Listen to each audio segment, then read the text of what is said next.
कि हरियर बांस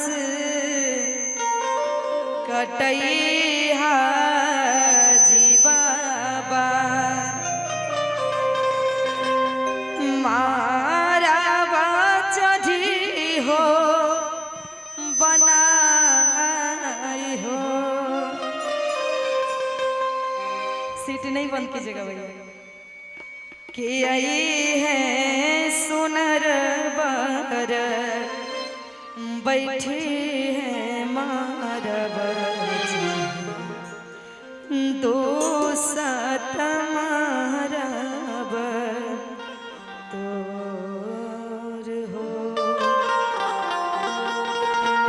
कि हरियर बांस कटैया जी बाबा मारवा चढ़िया बनाई हो।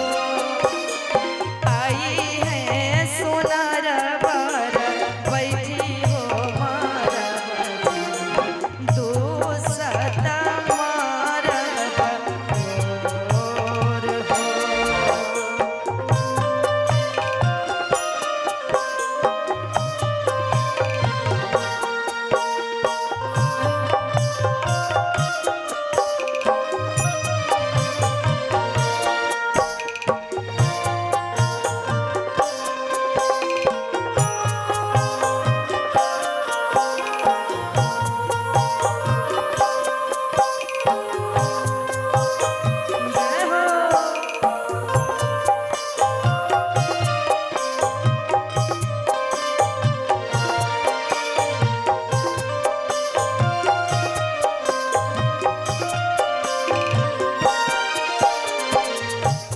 हरियर बांस कटैलों के बेटी मारवा चढ़ला बनाई गे।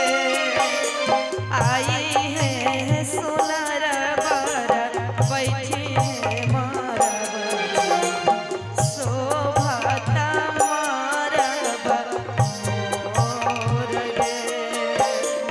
आई है सुनर बर बैठी है मारब शोभता मारब मोर गे।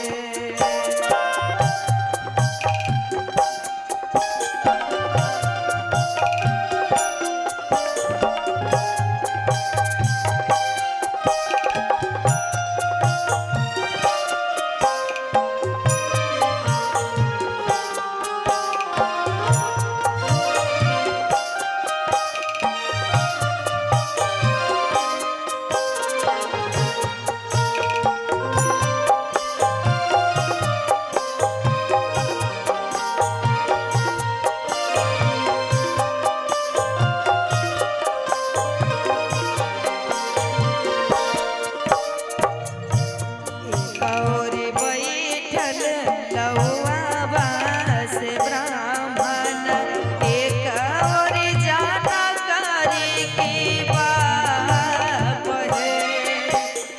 आमुआ पलवा चढ़ बैठल सोनर